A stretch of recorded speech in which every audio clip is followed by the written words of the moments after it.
तो दोस्तों कैसे हैं आप लोग। आई होप कि आप लोग बहुत ही अच्छे होंगे। दोस्तों क्या आपको पता है 16 दिसंबर 2022 के प्रथम पाली में बिहार पुलिस के क्षेत्रपाल के एग्ज़ाम में कैसा प्रश्न पूछा गया था। तो चलिए आज की इसी वीडियो में हम उन सभी जीके जीएस के प्रश्नों का हल करने वाले हैं जो आपके 16 दिसंबर 2020 के बिहार कक्षपाल के प्रथम पाली के परीक्षा में पूछे गए प्रश्न है। और आपका जो बिहार मध्यनिषेध का एग्ज़ाम डेट है वो भी आउट हो चुका है। 16 और 19 जून को आपका एग्ज़ाम लिया जाएगा। इसीलिए आप लोग इस सेशन को पूरा देखिए, आपको मालूम चल जाएगा कि बिहार पुलिस कक्षपाल में किस लेवल का किस तरह का जीके जीएस के प्रश्न पूछे गए थे। तो चलिए दोस्तों शुरू करते हैं। प्रश्न है, निम्न में किस राज्य यानी केंद्र शासित प्रदेश में भारत की गुज्जर एवं बकराल जनजाति निवास करती है। गुज्जर एवं बकराल जनजाति जो निवास करती है वो जम्मू कश्मीर में निवास करती है। एक का राइट आंसर ऑप्शन ए हो जाएगा। अगला प्रश्न है, बिहार के निम्नलिखित जिलों में से कौन सा बिहार के नक्शे पर सर्वाधिक पूर्व में है। सर्वाधिक पूर्व की बात करें तो ये किशनगंज जिला है। 2 का राइट आंसर ऑप्शन सी हो जाएगा। अगला प्रश्न है, 2020 में जारी किए गए हरित पथ मोबाइल ऐप का उद्देश्य था। हरित पथ ऐप मोबाइल का जो उद्देश्य है वो राष्ट्रीय राजमार्गों पर वृक्षारोपण का निरीक्षण करना था। 3 का राइट आंसर ऑप्शन बी हो जाएगा। अगला प्रश्न है, प्रश्न नंबर 4, चटगांव शस्त्रतागर डकैती की योजना किसने तैयार की थी। तो डकैती की योजना जो तैयार किया गया था वो सूर्यसेन के द्वारा किया गया था। चटगांव शस्त्रतागर डकैती की योजना सूर्यसेन ने तैयार की थी। उन्हें 18 अप्रैल 1930 ईस्वी में चटगांव स्थित ब्रिटिश शस्त्रागार पर आक्रमण में भाग लेने के कारण गिरफ्तार कर लिया गया था। 12 जनवरी 1934 ईस्वी को इन्हें फांसी पर लटका दिया गया था। इसलिए राइट आंसर यहाँ ऑप्शन डी हो जाएगा, सूर्यसेन। प्रश्न है, मीर कासिम ने अपनी राजधानी मुर्शिदाबाद से कहाँ स्थानांतरित किया था। मुर्शिदाबाद से जो स्थानांतरित किया गया था वो मुंगेर किया गया था। तो चलिए इसके बारे में कुछ जानते हैं। मीर कासिम अली वर्दी खान के सभी उत्तराधिकारियों में सबसे योग्य था। उन्हें अपने राज्य में सुधार करने का संकल्प किया था, जिसके अंतर्गत वर्ष 1762 में अपनी राजधानी को मुर्शिदाबाद से मुंगेर यानी बिहार स्थानांतरित कर दी थी। तो 5 का जो राइट आंसर हो जाएगा वो ऑप्शन सी हो जाएगा। अगला प्रश्न है, निम्नलिखित में कौन जम्मू कश्मीर का उपराज्यपाल नियुक्त किए गए हैं। जम्मू कश्मीर का उपराज्यपाल जो नियुक्त किए गए हैं ये उस हिसाब के डाटा के अनुसार इसका राइट आंसर ऑप्शन सी हो जाएगा, मनोज सिन्हा। 6 का राइट आंसर ऑप्शन सी हो जाएगा। अगला प्रश्न है, भारत की जनगणना 2011 के अंतिम जनसंख्या योग पीसीए के अनुसार निम्न में से भारत के किस राज्य केंद्र शासित क्षेत्र में लिंगानुपात सबसे कम था। तो लिंगानुपात जो सबसे कम था वो दमन और दीव में था। 7 का जो राइट आंसर हो जाएगा वो ऑप्शन डी हो जाएगा। अगला प्रश्न है, निम्न में से कौन सी वैश्विक समस्या है। वैश्विक समस्या की बात करें तो आतंकवाद ये एक वैश्विक समस्या है। 8 का राइट आंसर ऑप्शन सी हो जाएगा। अगला प्रश्न है, भारत में नागरिकों के मौलिक अधिकारों का संरक्षण कौन करता है। मौलिक अधिकारों का जो भारत में संरक्षण किया जाता है वो सर्वोच्च न्यायालय के द्वारा किया जाता है। 9 का राइट आंसर ऑप्शन डी हो जाएगा। भारत में अनुच्छेद 32 के अंतर्गत नागरिकों के मौलिक अधिकारों का संरक्षण करने का अधिकार सर्वोच्च न्यायालय को दिया गया है। इस संदर्भ में सर्वोच्च न्यायालय को 5 तरह के समादेश यानी रिट निकालने की शक्ति प्रदान की गई है। इसमें बंदी प्रत्यक्षीकरण, परमादेश, प्रतिषेध, उत्प्रेषण, अधिकार परीक्षा ये सभी शामिल है। तो 9 का जो राइट आंसर हो जाएगा वो ऑप्शन डी हो जाएगा। आप लोग इसे अच्छे से याद रखिएगा। दोस्तों अगर आप लोग हमारे चैनल पर नए हैं तो हमारे चैनल को सब्सक्राइब कर ले, बेल आइकन प्रेस कर ले ताकि सबसे पहले नोटिफिकेशन आप तक पहुँच सके। और इस क्लास को आप लोग जमकर शेयर कीजिए अपने दोस्तों तक, अपने चाहने वाले तक, जिससे इस वीडियो से उसको हेल्प मिल सके। प्रश्न है, भारत के राष्ट्रपति पर महाभियोग चलाने की प्रक्रिया किस अनुच्छेद के तहत की जा सकती है। महाभियोग चलाने की जो प्रक्रिया किया जा सकता है वो अनुच्छेद 61 के द्वारा किया जा सकता है। राइट आंसर ऑप्शन बी हो जाएगा। भारत के राष्ट्रपति पर अनुच्छेद 61 के तहत महाभियोग चलाने की प्रक्रिया किसी भी सदन द्वारा चलाया जा सकता है, परंतु इसके लिए आवश्यक है कि राष्ट्रपति को 14 दिन पहले लिखित सूचना दी जाए, जिस पर उस सदन के 1/4 सदस्यों के हस्ताक्षर होनी चाहिए। इसलिए राइट आंसर ऑप्शन बी हो जाएगा। अगला प्रश्न है, प्रश्न नंबर 11, राज्यसभा के पास लोकसभा के बराबर अधिकार है। राज्यसभा के पास लोकसभा के बराबर अधिकार है संविधान के संशोधन में। तो 11 का राइट आंसर ऑप्शन सी हो जाएगा। अगला प्रश्न है, ब्रिटिश ईस्ट इंडिया कंपनी की स्थापना कब हुई थी। ब्रिटिश ईस्ट इंडिया कंपनी की स्थापना 1600 ईस्वी में हुई थी। तो 12 का राइट आंसर हो जाएगा ऑप्शन सी हो जाएगा। 31 दिसंबर 1600 ईस्वी को इंग्लैंड की रानी एलिजाबेथ प्रथम ने ईस्ट इंडिया कंपनी को अधिकार पत्र प्रदान किया। प्रारंभ में ईस्ट इंडिया में 217 साझेदार थे और प्रथम गवर्नर टॉमस स्मिथ थे। तो जो 12 का राइट आंसर हो जाएगा वो ऑप्शन सी हो जाएगा। अगला प्रश्न है, भारत का उष्णकटिबंधीय वन शोध संस्था कहाँ स्थित है? भारत का उष्णकटिबंधीय जो वन शोध संस्था स्थित है वो जबलपुर में स्थित है। 13 का राइट आंसर ऑप्शन बी हो जाएगा। अगला प्रश्न है, निम्न में से कौन सा गैस पारंपरिक ऊर्जा का स्रोत है? पारंपरिक ऊर्जा का जो स्रोत है वो वायु है। 14 का राइट आंसर ऑप्शन सी हो जाएगा। अगला प्रश्न है, ग्रीन हाउस प्रभाव निम्न में से किससे संबंधित है? ग्रीन हाउस प्रभाव जो संबंधित है वो आपका राइट आंसर हो जाएगा ऑप्शन ए, ग्लोबल वार्मिंग से संबंधित है। 15 का राइट आंसर ऑप्शन ए हो जाएगा। अगला प्रश्न है, रक्त का हृदय की ओर विपरीत प्रभाव निम्नलिखित में से कौन सी रक्त वाहिनी में होती है? 16 का राइट आंसर हो जाएगा ऑप्शन, यहाँ शिरा में भी होता है, धमनी में भी होता है, कोशिका में भी होता है, ये सभी में होता है। राइट आंसर ऑप्शन डी हो जाएगा। अगला प्रश्न है, विश्व स्वास्थ्य संगठन के मुताबिक पेयजल में फ्लोराइड की कितनी मात्रा जायज़ है? पेयजल में फ्लोराइड की जो मात्रा जायज़ है वो 0.0 ppm है। 18 का राइट आंसर ऑप्शन सी हो जाएगा। अगला प्रश्न है, निम्न जंतुओं में कौन सा जंतु एक परितंत्र में एक समय में एक से अधिक पोषक स्तरों को ग्रहण करता है? ये जो ग्रहण करता है वो मेढक ग्रहण करता है। 19 का राइट आंसर ऑप्शन ए हो जाएगा। प्रश्न है, निम्नलिखित में से कौन सा अम्लीय माध्यम में पोटेशियम आयोडाइड से आयोडीन को शीघ्रता से मुक्त करेगा? तो यहाँ ऑप्शन ए में भी इनमें से सभी दे दिया है, लेकिन नाइट्रेट, फास्फोट, नाइट्राइट ये सभी हो जाएगा। राइट आंसर ऑप्शन ए हो जाएगा। दोस्तों इसी हिसाब से आपको एग्जाम में प्रश्न पूछा जाएगा तो आप लोग को अच्छे से इसका जवाब देना है। तो अगला प्रश्न को देखते हैं। अगला प्रश्न है, निम्न में कौन सी वायुमंडलीय परत रेडियो तरंग से मदद करती है? वायुमंडलीय परत जो रेडियो तरंग से मदद करती है वो आयनमंडल हो जाएगा। 21 का राइट आंसर ऑप्शन बी हो जाएगा। अगला प्रश्न है, कार्बोनिक अम्ल है। कार्बोनिक अम्ल की बात करें तो CH3COOH हो जाएगा। 22 का राइट आंसर ऑप्शन बी हो जाएगा। अगला प्रश्न है, व्यावसायिक तौर से अमोनिया बनाई जाती है। व्यावसायिक तौर से अमोनिया जो बनाई जाती है वो हैबर विधि द्वारा बनाई जाती है। 23 का राइट आंसर ऑप्शन बी हो जाएगा। अगला प्रश्न है, सूर्य सहित सभी तारों में ऊर्जा का स्रोत है। सूर्य सहित सभी तारों में जो ऊर्जा का स्रोत हो जाएगा वो हीलियम, नाभिकों का हाइड्रोजन नाभिकों में संलयन इसी के कारण हो जाएगा। 24 का राइट आंसर ऑप्शन ए हो जाएगा। अगला प्रश्न है, निम्न में से किस वैज्ञानिक को 2 बार नोबेल पुरस्कार दिए गए हैं?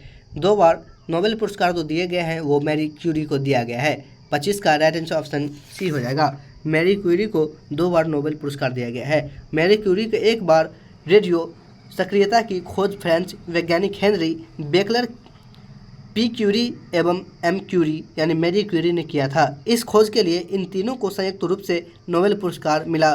फिर दूसरी बार रेडियो एक्टिव तत्व रेडियम की खोज के लिए इसे नोबेल पुरस्कार दिया गया था। तो राइट आंसर ऑप्शन सी हो जाएगा। अगला प्रश्न है, प्रधानमंत्री सहज बिजली हर घर योजना का नाम क्या है? हर घर योजना का जो नाम है वो सौभाग्य योजना है। 26 का राइट आंसर ऑप्शन ए हो जाएगा। अगला प्रश्न है, बिहार के किस जिले में नागी बांध स्थित है? नागी बांध की बात करें तो जमुई जिले में नागी बांध स्थित है। 28 का राइट आंसर ऑप्शन ए हो जाएगा। अगला प्रश्न है, वन स्टॉप सेंटर योजना किस रूप में जाना जाता है? वन स्टॉप सेंटर की बात करें तो वन स्टॉप सेंटर ये सखी केंद्र के रूप में जानी जाती है। 29 का राइट आंसर ऑप्शन बी हो जाएगा। अगला प्रश्न है, कौन सा कानून कार्य क्षेत्र में महिलाओं के आर्थिक हितों की रक्षा करती है? महिलाओं के आर्थिक हितों की जो रक्षा करती है वो सम्मान परिश्रमिक अधिनियम 1976 करती है। 30 का राइट आंसर ऑप्शन बी हो जाएगा। अगला प्रश्न है, निम्नलिखित में से किस नदी के तट पर हाइडे स्पीच का युद्ध लड़ा गया था? हाइडे स्पीच का जो युद्ध लड़ा गया था वो झेलम नदी पर लड़ा गया था। 31 का राइट आंसर ऑप्शन बी हो जाएगा। अगला प्रश्न है, निम्नलिखित में से किसने फ्रेंच ओपन 2020 का महिला एकल खिताब जीता था? फ्रेंच ओपन 2020 का जो महिला खिताब जीता था वो एगा स्वीटेक जीता था। 32 का राइट आंसर ऑप्शन बी हो जाएगा। दोस्तों अगर आप लोग हमारे चैनल पर नए हैं तो हमारे चैनल को सब्सक्राइब कर ले, बेल आइकन प्रेस कर ले ताकि सबसे पहले नोटिफिकेशन आप तक पहुँच सके। अगला प्रश्न और बढ़ते हैं और देखते हैं। अगला प्रश्न है, निम्नलिखित में से कौन सी हस्ती को यूनिसेफ के बाल अधिकार अभियान के सेलिब्रिटी अधिवक्ता के रूप में 2020 में नियुक्ति किया गया था? तो ये आयुष्मान खुराना को किया गया था। 33 का आंसर ऑप्शन बी हो जाएगा। अगला प्रश्न है, आत्मीय सभा की स्थापना किसने की थी? आत्मीय सभा की बात करें तो आत्मीय सभा की स्थापना 1815 ईस्वी में राजा राम मोहन राय के द्वारा किया गया था। आपसे पूछे कि कब आत्मीय सभा की स्थापना कब किया गया था, तो 1815 ईस्वी में आत्मीय सभा की स्थापना किया गया था। अगला प्रश्न है, निम्न में से भारत का कौन सा राज्य एनीमिया मुक्त भारत सूचकांक 2020 में शीर्ष पर था? तो ये जो भारत सूचकांक शीर्ष पे जो था वो हो जाएगा हरियाणा था। 35 का राइट आंसर ऑप्शन बी हो जाएगा। अगला प्रश्न है, किसी पदार्थ का क्वथनांक दाब में वृद्धि के साथ होता है? दाब में किसी भी क्वथनांक का दाब जो होता है वृद्धि होता है तो उस हिसाब से बढ़ता है। 31 का राइट आंसर ऑप्शन बी हो जाएगा। अगला प्रश्न है, द्विबीजपत्री पादप का पर्ण होता है? द्विबीजपत्री पादप का जो पर्ण होता है वो पिचकारी होता है। 37 का राइट आंसर ऑप्शन डी हो जाएगा। अगला प्रश्न है, मूली एक रूपांतरित है? मूली क्या है? मूली की बात करें तो ये एक तना हो जाएगा। 38 का राइट आंसर ऑप्शन सी हो जाएगा। सॉरी दोस्तों, मूली जो हो जाएगा वो जड़ हो जाएगा क्योंकि मूली नीचे से फरता है। 38 का राइट आंसर ऑप्शन बी हो जाएगा। प्रश्न है, किस क्षेत्र में योगदान के लिए ग्रेगर जॉन मेंडल को जाना जाता है? ग्रेगर जॉन मेंडल को जाना जाता है वो आनुवंशिकी की खोज के लिए जाना जाता है। 39 का राइट आंसर ऑप्शन बी हो जाएगा। आनुवंशिकता का पिता ग्रेगर जॉन मेंडल को कहा जाता है, जिन्होंने 1822 से 1884 के बीच आनुवंशिकता के बारे में सर्वप्रथम जानकारी दी। ये ऑस्ट्रिया के निवासी थे। तो राइट आंसर ऑप्शन बी हो जाएगा। अगला प्रश्न है, ओजोन दिवस कब मनाया जाता है? ओजोन दिवस की बात करें तो वो 16 सितंबर को ओजोन दिवस मनाया जाता है। 40 का राइट आंसर ऑप्शन बी हो जाएगा। अगला प्रश्न है, पानी का घनत्व किस तापमान पर सर्वाधिक होता है? पानी का घनत्व 4 डिग्री सेल्सियस तापमान पर सबसे अधिक होता है। 41 का राइट आंसर ऑप्शन सी हो जाएगा। अगला प्रश्न है, यदि उत्तर पश्चिम दक्षिण बन जाए, दक्षिण पश्चिम पूरब बन जाए, इसी प्रकार अन्य भी, तो दिशा क्या बनेगी? दोस्तों ये रीजनिंग जैसा सवाल है तो इसका राइट आंसर आप लोग हमें कमेंट में बताइएगा। हमें उम्मीद है कि आप लोग हमें कमेंट में इसका आंसर बताइएगा। तो चलिए अगले प्रश्न को और बढ़ते हैं और देखते हैं। अगला प्रश्न है, आज मंगलवार है तो 79 दिन के बाद कौन सा दिन होगा? आज मंगलवार है तो 79 दिन के बाद, इसको भी आप लोग कमेंट में ही बताइएगा क्योंकि ये सब रीजनिंग का सवाल है। हम यहाँ ओनली जीके जीएस का प्रश्न हल करवाएंगे। चलिए अगले प्रश्न को और बढ़ते हैं और देखते हैं। अगला प्रश्न है, भारत में कोयले के भंडार और उत्पादन के संबंध में सबसे अमीर राज्य है? सबसे अमीर राज्य की बात करें तो ये झारखंड सबसे अमीर राज्य हो जाएगा। 47 का राइट ऑप्शन ए हो जाएगा। अगला प्रश्न है, भारतीय संविधान का कौन सा भाग संविधान की आत्मा कहलाता है? भारतीय संविधान का जो भाग ये उद्देशिका है इसे आत्मा कहा जाता है। 48 का राइट ऑप्शन बी हो जाएगा। प्रश्न है, ग्रामीण महिलाओं के बीच बचत को बढ़ावा देने के लिए निम्न में से कौन सी योजना का उद्देश्य है? ये जो योजना है वो महिला समृद्धि योजना है। 49 का राइट आंसर ऑप्शन सी हो जाएगा। दोस्तों आप लोग पूरा डेडिकेशन के साथ पढ़िए। यही सवाल आप जितना PYQ लगाइएगा उतना आपके एग्ज़ाम में सवाल फंसने के चांसेस बढ़ जाते हैं। तो आप लोग इस क्लास को पूरा एंड तक देखिए, आपको पता चल जाएगा कि किस हिसाब से क्वेश्चन 2020 के एग्ज़ाम में पूछे गए हैं। और इसी हिसाब से काफ़ी यानी 6 सालों का गैप बीच में रह चुका है, इसलिए कुछ क्वेश्चन यहाँ से भी टकराने के चांसेस बढ़ेंगे। तो दोस्तों आप लोग हमारे चैनल को सब्सक्राइब करके रख लीजिए ताकि इसी तरीके से PYQ आपको मिलता रहे। चलिए अगले प्रश्न को और बढ़ते हैं और देखते हैं। प्रश्न है, 2020 में हॉप मिशन टू मार्स किस देश के द्वारा प्रक्षेपित किया गया था? ये USA के द्वारा प्रक्षेपित किया गया था। 50 का राइट आंसर ऑप्शन ए हो जाएगा। अगला प्रश्न है, आयुर्वेद के महान विद्वान चरक किस राजवंश के शासनकाल से संबंधित है? ये जो शासनकाल से संबंधित है वो कुषाण वंश के शासनकाल से संबंधित है। 51 का राइट आंसर ऑप्शन डी हो जाएगा। अगला प्रश्न है, महात्मा गांधी राष्ट्रीय ग्रामीण रोजगार योजना गारंटी अधिनियम मनरेगा के तहत कितने दिन का रोजगार प्रदान किया जाता है? तो ये 100 दिनों का रोजगार प्रदान किया जाता है। 52 का राइट आंसर ऑप्शन बी हो जाएगा। अगला प्रश्न है, निम्नलिखित में से कौन सी समिति मुख्यतः जनजातीय क्षेत्रों में पंचायती राज से संबंधित है? पंचायती राज से जो संबंधित समिति है वो PK थुंगन समिति है। 53 का राइट आंसर ऑप्शन सी हो जाएगा। अगला प्रश्न है, पुष्यमित्र शुंग द्वारा मारा जाने वाला अंतिम मौर्य शासक कौन था? पुष्यमित्र शुंगजो के द्वारा मारा जाने वाला अंतिम शासक जो था वो वीरभद्र था। 54 का राइट आंसर ऑप्शन बी हो जाएगा। अगला प्रश्न है, टोवा झील स्थित है। टोवा झील की बात करें तो ये सुमात्रा में स्थित है। 55 का राइट आंसर ऑप्शन डी हो जाएगा। अगला प्रश्न है अनुच्छेद ... के तहत संविधान चुनाव आयोग को संसद और राज्य विधान सभाओं के लिए चुनाव कराने के लिए बाध्य है। चुनाव कराने के लिए जो बाध्य है वो अनुच्छेद, यहाँ कन्फ्यूजन है दोस्तों, 324 या 312, आप लोग हमें कमेंट में बताइएगा। फिर भी हम इसका आंसर बता दे रहे हैं आपको। इसका राइट आंसर ऑप्शन ए हो जाएगा 324। प्रश्न है, भारत रत्न पुरस्कार का शुभारंभ किस वर्ष हुआ था? तो भारत रत्न जो प्रारंभ हुआ था वो 1954 ईस्वी से दिया जाने लगा। 74 का राइट आंसर ऑप्शन बी हो जाएगा। अगला प्रश्न है, निम्नलिखित में से कौन सा रोग विषाणु जनित रोग है? विषाणु जनित रोग की बात करें तो एड्स ये विषाणु जनित रोग है। 75 का राइट आंसर ऑप्शन ए हो जाएगा। प्रश्न है, आलू का कंद एक रूपांतरित है। आलू का कंद जो है वो एक तना है। अगला प्रश्न की बात करें तो सामान्य नेत्र की रेटिना पर बनने वाला प्रतिबिंब होता है। सामान्य नेत्र की रेटिना पर बनने वाला जो प्रतिबिंब होता है वो वास्तविक और उल्टा होता है। 78 का राइट आंसर ऑप्शन बी हो जाएगा। अगला प्रश्न है, पसीने में सामान्यतः उपस्थित खनिज लवण होता है। वो जो पसीना में खनिज लवण बहता है वो सोडियम क्लोराइड होता है। 79 का राइट आंसर ऑप्शन बी हो जाएगा। अगला प्रश्न है, वर्गीकरण की आधारीय इकाई है। वर्गीकरण की जो आधारीय इकाई है वो जाति हो जाएगा। 80 का राइट आंसर ऑप्शन सी हो जाएगा। एस्पिरिन का रासायनिक नाम है। एस्पिरिन के रासायनिक नाम की बात करें तो एसिटिलिक सैलिसिलिक अम्ल हो जाएगा। 83 का राइट आंसर ऑप्शन ए हो जाएगा। अगला प्रश्न है, कुलांगार शब्द के उचित वाक्यांश का चयन कीजिए। कुलांगार शब्द का उचित वाक्यांश शब्द का चयन कीजिए। तो इसका राइट आंसर हो जाएगा अपने ही कुल का नाश करने वाला व्यक्ति, इसे ही कुलंकार कहा जाता है। 84 का राइट आंसर ऑप्शन डी हो जाएगा।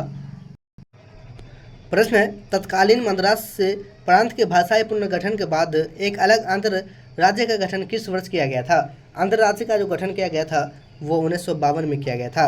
राइट आंसर ऑप्शन सी हो जाएगा। तत्कालीन प्रधानमंत्री पंडित जवाहरलाल नेहरू ने 19 दिसंबर 1952 को तेलुगु भाषियों के लिए एक पृथक आंध्र प्रदेश के लिए गठन की घोषणा की थी। मद्रास प्रांत के तेलुगु भाषा क्षेत्र के अलग कर आंध्र राज्य अधिनियम 1953 के तहत अक्टूबर 1953 को आंध्र प्रदेश राज्य का गठन किया गया। राज्य पुनर्गठन आयोग 1956 पारित होने के साथ हैदराबाद तथा आंध्र प्रदेश को मिला दिया गया। परिणाम स्वरूप 1 नवंबर 1956 को वर्तमान आंध्र प्रदेश राज्य अस्तित्व में आया। तो आप लोग इसे याद रखिएगा। अगला प्रश्न है, प्रश्न नंबर 99, निम्नलिखित में से कौन प्रसिद्ध तबला वादक थे? तबला वादक की बात करें तो अल्लाह रखा ये प्रसिद्ध तबला वादक थे। और इन सभी के बारे में चलिए जानते हैं। हरिप्रसाद चौरसिया की बात करें तो हरिप्रसाद चौरसिया ये बांसुरी बजाते थे। भीमसेन जोशी की बात करें तो भीमसेन जोशी ख्याल गायक थे, ये ख्याल गायक थे। अल्लाह रखा जो थे ये तबला वादक थे। टी.एन. कृष्णन की बात करें तो टी.एन. कृष्णन ये वायलिन वादक थे, ये वायलिन वादक थे। 99 का राइट आंसर ऑप्शन सी हो जाएगा। और इन जितने भी हम बताए हैं इन सभी को आप लोग याद रखिएगा या कॉपी में नोट कर लीजिएगा। चलिए दोस्तों अगले प्रश्न को और बढ़ते हैं। और लास्ट प्रश्न है, पुस्तक हुमायूं नामा किसने लिखी है? हुमायूं नामा की बात करें तो ये गुलबदन बेगम के द्वारा लिखा गया है। गुलबदन बेगम बाबर की पुत्री और हुमायूं की बहन थी। अकबर के आग्रह पर उन्हें हुमायूं नामा की रचना की गई। ये पुस्तक 2 भागों में बटा हुआ है। पहला भाग बाबर के इतिहास से संबंधित है और दूसरा भाग हुमायूं के बारे में लिखा गया है। तो हुमायूं नामा का जो लेखक है वो गुलबदन बेगम है। 100 का राइट आंसर ऑप्शन बी हो जाएगा। आप लोग इसे अच्छे से याद रखिएगा। दोस्तों ये था 16 दिसंबर 2020 के प्रथम पाली में बिहार पुलिस कक्षपाल में पूछे गए प्रश्न थे। हमें उम्मीद है कि वीडियो आपको पसंद आया होगा। और इस क्लास को आप लोग अगर आप हमारे चैनल पर नए हैं तो हमारे चैनल को सब्सक्राइब कर ले, बेल आइकन प्रेस कर ले और इस क्लास को आप लोग ज़्यादा से ज़्यादा अपने दोस्तों को शेयर कीजिए ताकि उसको भी इस क्लास से फ़ायदा मिल सके। मिलते हैं अगली वीडियो के साथ 16 दिसंबर 2020 के सेकेंड पाली को लेकर। तब तक के लिए जय हिंद, जय भारत, धन्यवाद।